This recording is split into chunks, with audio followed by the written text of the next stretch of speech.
going to start by making my pastry crust. What I have here is 1½ cups of flour, half a teaspoon of salt, 1 tablespoon of powdered sugar, 1 stick of butter. I'm going to mix those in well together until I have a coarse cornmeal-like texture, until my butter and my flour are thoroughly incorporated. This is a great pastry crust. It's nice and buttery, and it goes well with any pastry you might be trying to make. Once our ingredients are thoroughly incorporated, we're going to add 3 tablespoons of ice water. Just going to mix that in there. And work it together with our fork until our dough starts to come together.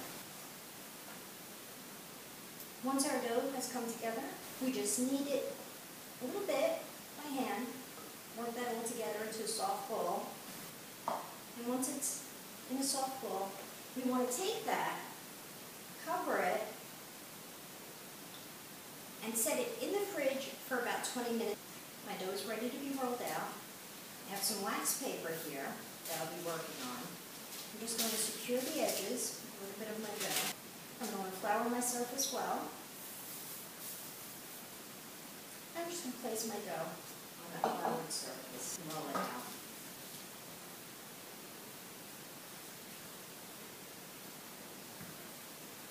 I have my oven preheating to 350. Rolls out very easily, and I just want to make it a little larger than the pan I was using.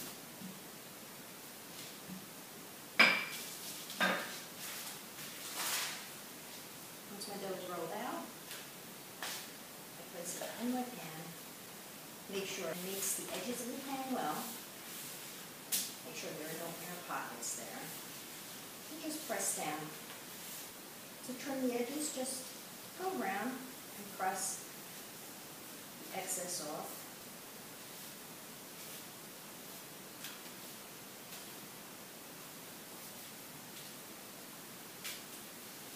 Once that's done, you go around and just pinch the edges to bring them up a little bit.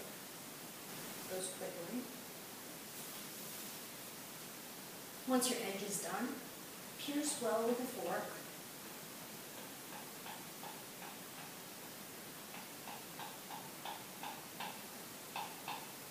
Place in the oven and bake at 350 for 15 minutes or until golden brown. Our tart shell is ready, and we're just going to set that aside to cool. Our tart shell is cooling, and we'll make our filling. I have 1½ cups of heavy cream. I'm going to add half a teaspoon of vanilla extract, 3 tablespoons of sugar, and 4 tablespoons of butter. With my heat set to medium-high, I'm going to stir those well, and I'm going to add in about 4 ounces, which is about 3/4 of a bar, of baker's chocolate. You can use semi-sweet or bittersweet depending on your taste. I'm using a semi-sweet today, and I'm just going to stir that all in together. And my ganache will come together nicely. All my ingredients will melt together at the same time. I want to continue stirring as my ingredients, as my butter and my chocolate starts to melt. Melting all your ingredients together this way helps prevent you from scalding your heavy cream or overheating it. The only thing you have to be careful of is allowing your chocolate to stick to the bottom of the pan. Just continuously stir as it cooks up, and your ganache comes together really nicely. As you can see, it's starting to get there.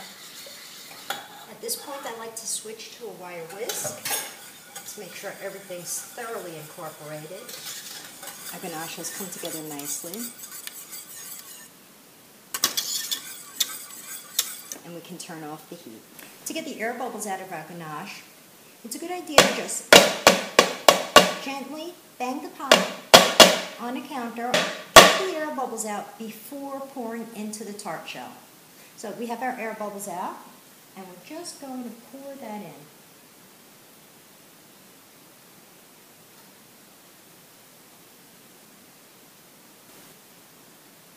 We want to give this a little room because on top I'd like to add a gloss finish to it. So I'm going to reserve some of the ganache for a topping, for some garnish, and I'm going to leave just a little bit of space to another layer, a dark, shiny gloss layer of chocolate on top. Level out the ganache a little bit just by giving it a little shake.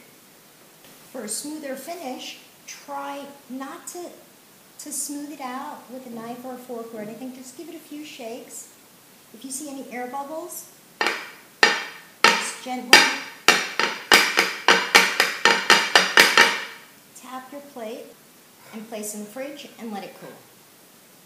Looks really pretty.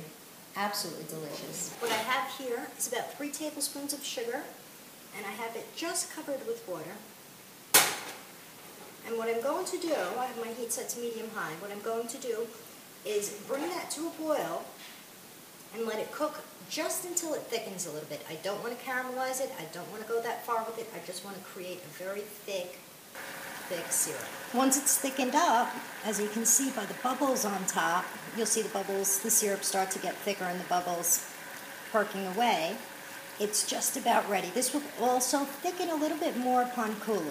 So it's good to take off of the flame and place into a bowl. And I'm just going to take that and pour it into a bowl. I'm going to set that aside and let it cool.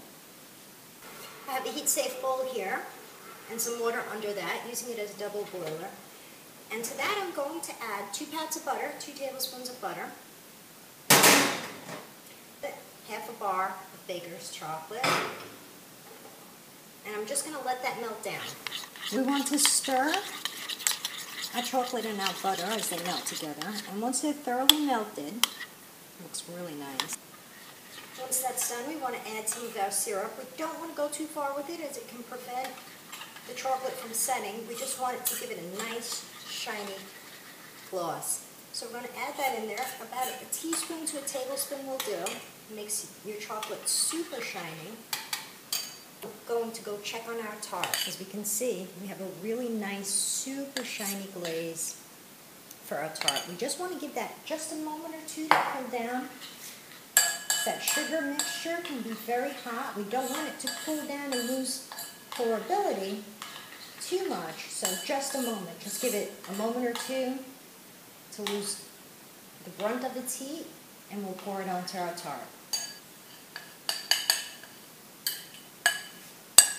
Once our glaze is on, we give it a shake, let it work its way to the edges.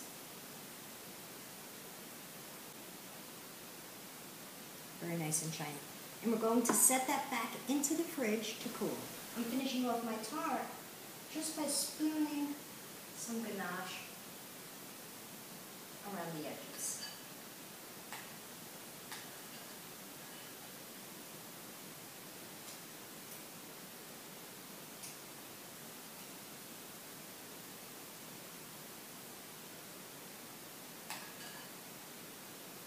You could bite this on if you prefer. This goes quickly and looks nice as well. I'm going to add a dollop in the center and finish off with some fine grated chocolate. And we're done. Our tart is ready. Tastes fantastic. Looks great. This is a wonderful recipe for it. I hope you give it a try. I hope you enjoy it. Until next time.